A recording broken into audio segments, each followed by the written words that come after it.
welcome to Auto News Talk.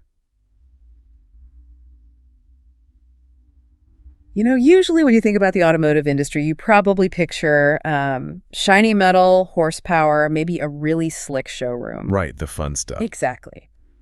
But what is happening underneath the surface is this massive, almost completely invisible rewiring of the entire landscape. It really is a total shift. I mean, we are talking about skyrocketing costs that are fundamentally changing what kind of vehicles you actually want to buy. Yep. And we're looking at local infrastructure failures that dictate what you physically can buy.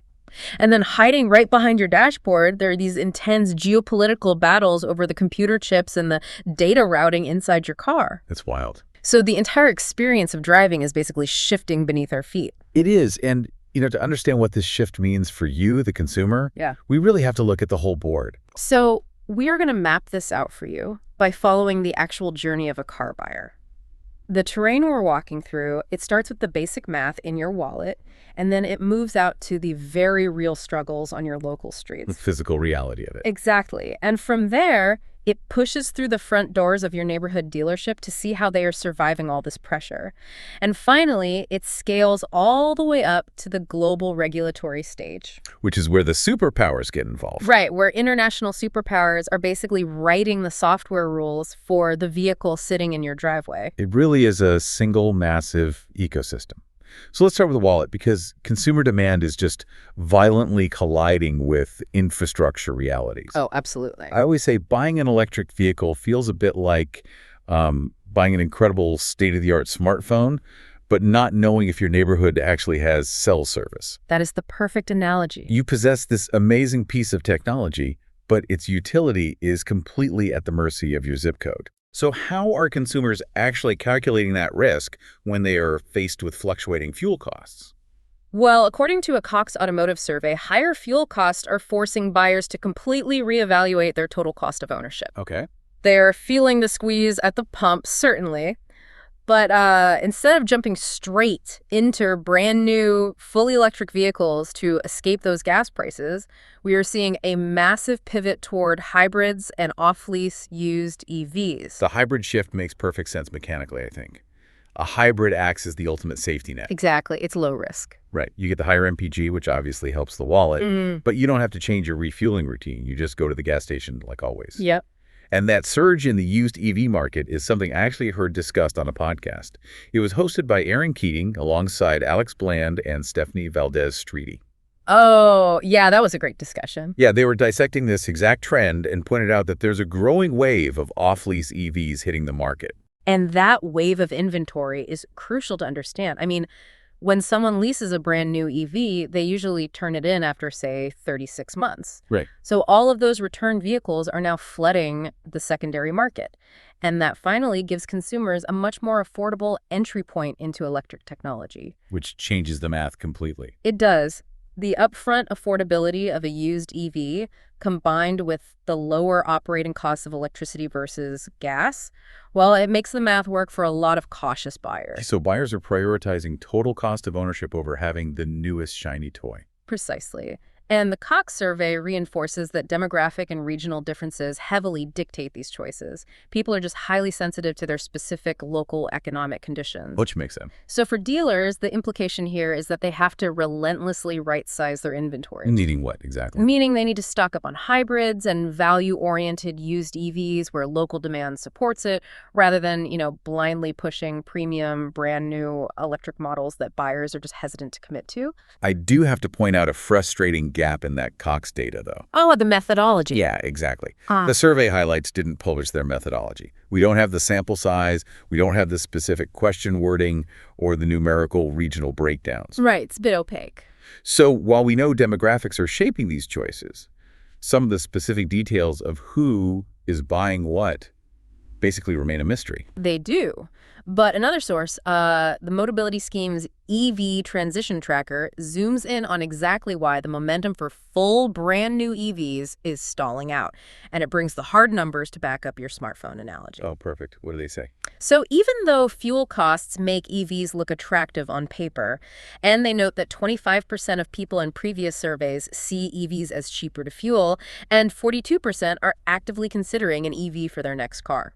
That's a lot of people considering it. It is. But the terrible state of local charging infrastructure is just destroying that purchase momentum. It's the cell service problem in real life. Exactly. 37% of people say finding a local charger is difficult. Wow. And that isn't just an inconvenience, you know. That is a massive psychological barrier. And it's significantly worse for disabled drivers. Oh, I bet. Yeah, the tracker shows the take-up on the Motability Scheme for disabled drivers is completely stuck at 29%. Just stuck there. Yep. When you think about the physical mechanics of charging, that stagnation makes total sense. If the infrastructure isn't designed with, accessible bays, proper spacing for wheelchairs, and dependable uptime. You are essentially locking a huge portion of the population out of the transition. Exactly. A heavy, unyielding charging cable and a cramped parking spot basically become a literal barricade. The regional divide you mentioned earlier is the starkest proof of this, I think. Look at the contrast the Motability data reveals.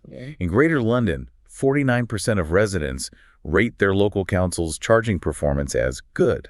And that translates directly to a very high purchase intent for EVs in that area. Yeah. But you look at the Southeast, and only 22% rate their council as good.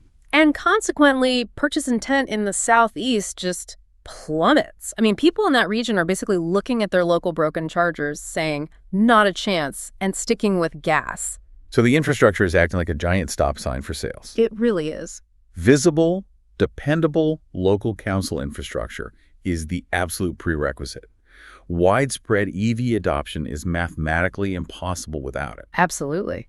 But what this tracker data doesn't answer is how local councils are actually supposed to fund or execute these massive infrastructure rollouts. That's the billion-dollar question. Right. Expecting stretched municipal budgets to seamlessly build a futuristic fueling network seems like a massive leap of faith. It does. And if the local charging infrastructure is failing, it's not just the consumer who panics. The local dealership feels that immediately on the showroom floor. Oh, for sure. Dealerships are watching this consumer hesitation unfold, and they are completely changing their survival tactics. The showroom is adapting to a much tighter, more cautious buyer. Okay, let's unpack this for a second, because consumers historically hate dealership junk fees. Oh, hate them. Passionately. Right. They hate the hidden costs, the surprise add-ons, the opaque financing. So are you telling me transparency is finally becoming profitable for dealers? Or is this just a marketing gimmick to lure in stressed buyers? No, it is actually becoming a strict survival mechanism. Really? Yeah. A playbook outlined by Martella Chirino of Island Auto Group puts it bluntly. In an era of high interest rates, dealerships can no longer rely on cheap capital to mask sloppy operations. Right. The free money era is over. Exactly. The days of aggressive acquisitions at peak multiples, what he calls using funny money, are over. Because the math flips. I mean, if you bought a massive dealership group when interest rates were really low, your business model looks terrifying when rates jump to 7 or 8%. Your debt service suddenly eats your entire gross profit. Chirino argues that a private operator must maintain strict debt discipline with the goal of owning the store outright within their working lifetime. Interesting. Yeah, the objective is actual ownership, not perpetually servicing massive corporate debt.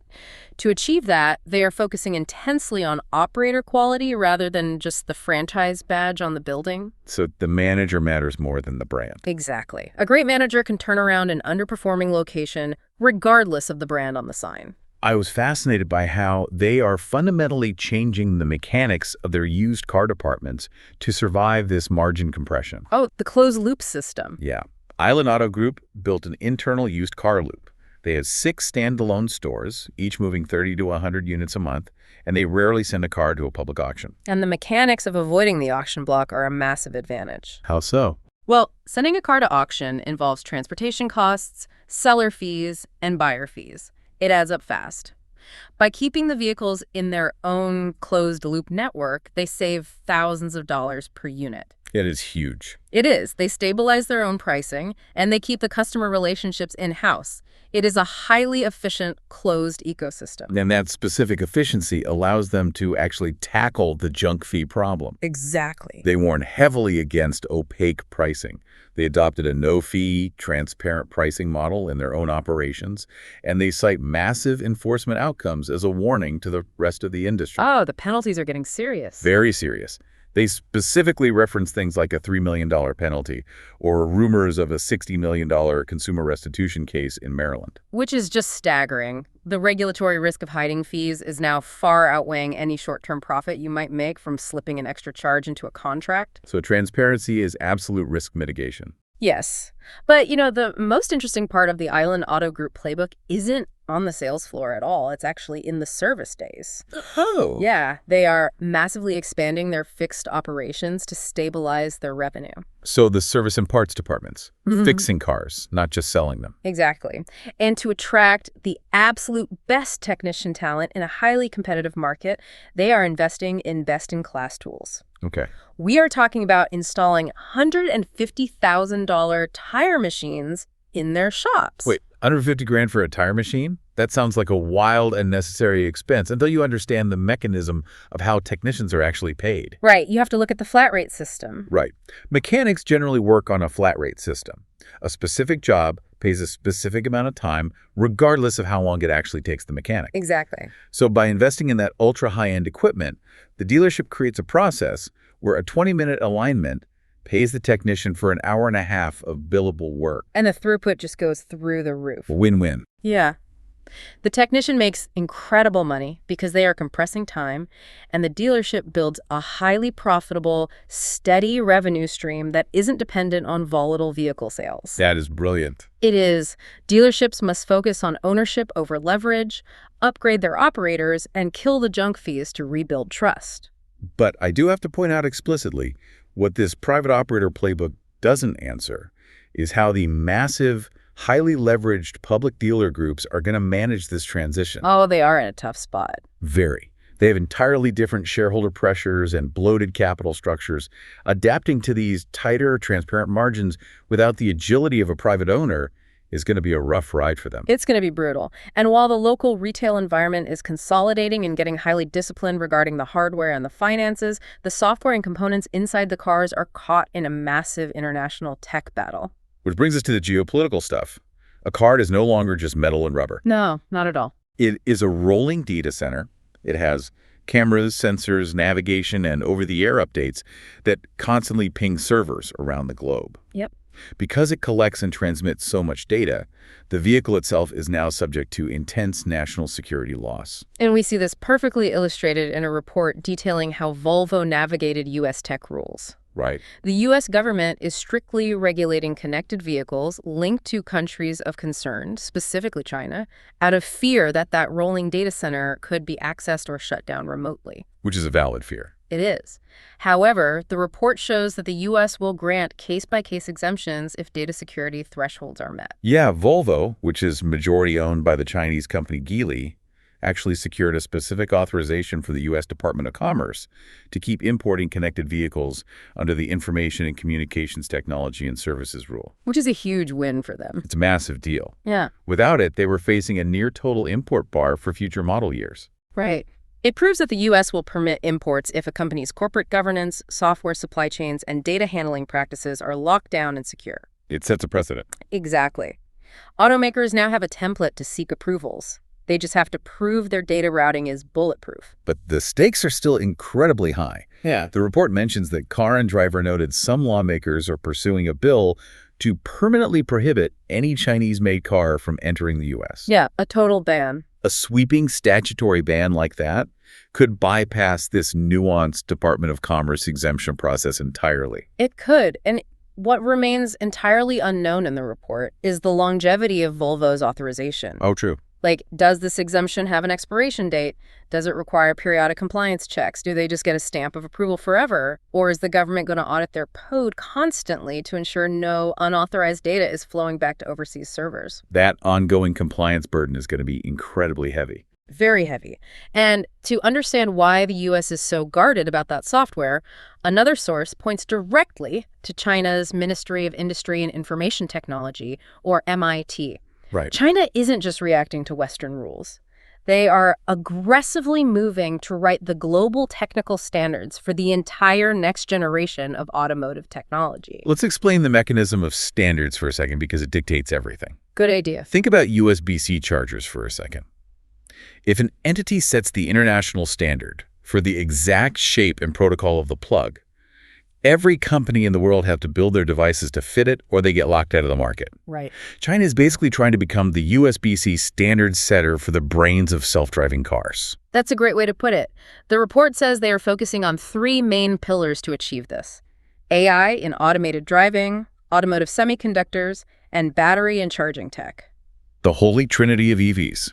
Exactly. They want fully interoperable vehicle chips, and they are pushing hard to commercialize solid-state batteries, which are crucial because they offer higher energy density and faster charging speeds without the fire risks of current lithium-ion designs. And they aren't just setting these rules domestically, are they? No, they are actively pushing these standards through United Nations forums like the World Forum for Harmonization of Vehicle Regulations.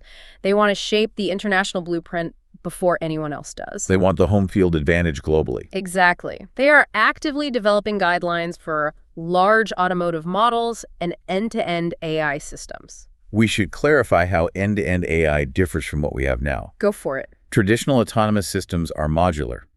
A camera sees a pedestrian, it sends that data to a perception module, which sends it to a planning module, which finally tells the braking module to stop the car. Step by step. Right. End-to-end AI removes those human-coded middle steps. You feed raw sensor data into a massive neural network, and it directly outputs steering and braking commands. It just figures it out. Exactly. It is incredibly advanced, but it's also a black box, where it is very hard to see how the computer made a specific decision. And if China sets the global standard for how that specific black box AI is tested, secured, and benchmarked, they hold the keys to the entire industry. The implication there is profound. It is. If these standards are harmonized globally, it could lower development costs and speed up deployment for everyone. But it also gives China immense power to shape market access and control global supply chains. Meaning, if you want to sell a car globally, you might have to build its core intelligence to a Chinese regulatory standard. Yep. Now, the limitation here is timeline. We know this grand standardization push is slated for the upcoming 15th five-year plan, but what the source doesn't provide yet are any specific deadlines for when these individual standards actually take effect. Right, the timeline is vague. It's this looming giant, but the exact moment it steps onto the global stage is just unwritten. So when we step back and look at this entire ecosystem, from the wallet all the way to the global stage 3 distinct themes really emerge across all these sources. The first one definitely has to be the reign of total cost of ownership. Absolutely. We saw this clearly in the Cox survey, where consumers are prioritizing hybrids and used EVs to escape fuel volatility rather than buying expensive new models. Right. And we saw it mirrored in the Island Auto Group playbook, where transparent pricing and eliminating junk fees are becoming core operational strategies just to win over those highly stressed, cost-conscious buyers. Theme 2 is definitely that infrastructure is destiny. Yes. The Motability Tracker data prove that patchy local charging access is single-handedly threatening EV adoption. I mean, if disabled drivers can't physically maneuver around a public charger, the revolution stalls. It totally stalls. Meanwhile, China's massive MIT blueprint shows a state-level push for unified, advanced charging and solid-state battery standards to solve that exact anxiety. The vehicle is really only as good as the plug it connects to. That's a great point. And the third theme is the geopolitics of connectivity. The data stuff. Right. Cars are mobile data nodes. Volvo's U.S. exemption process regarding the ICTS rule, paired with China's aggressive push for global AI and semiconductor standards, it just shows that international borders now exist inside your vehicle's software. Those themes really highlight some massive contradictions in the market, though. The sources point to 2 major tensions. Okay, what's the first one? Tension number 1 is consumer desire versus local reality. Buyers actively want affordable EVs. The Cox survey proves the demand and consideration are there, but they are completely blocked by failing, fragmented local council charging infrastructure, which was highlighted in the Motability data. That makes sense. And the second tension is global supply chains versus national security. Right. The MIT report shows China building an interconnected, unified global blueprint for the future of car technology, while the Volvo exemption report shows the U.S. simultaneously building digital walls to carefully filter those exact technologies out. So it's a clash of total global integration versus careful national isolation. Exactly. So what does this all mean for you, listening right now, when you're just trying to figure out what to look for when your current lease is up? Well, the single practical takeaway here is that when you buy your next vehicle, you aren't just picking an engine type or a paint color. Let me more. No, you are buying into a three-tiered ecosystem. You are buying your local neighborhood's infrastructure, your specific dealership's service capacity, and a highly complex global web of data permissions. You really have to evaluate all three before you sign any paperwork. You do. The car in your driveway is no longer just a mode of transport to get you from point A to point B. It has become the most complex piece of geopolitical, economic, and technological real estate you will ever own. Very well said. Thank you so much for tuning into Auto News Talk. Before we go, we want to leave you with a small assignment. Oh. Just a little bit. The next time you drive to the grocery store, take a hard look at the local public chargers in the parking lot. Are they full? Are they broken? Are they completely empty? Pay attention to them. Because that simple observation isn't just about parking. It's the front line of a trillion-dollar global shift. Keep your eyes open, and we'll see you next time on Auto News Talk.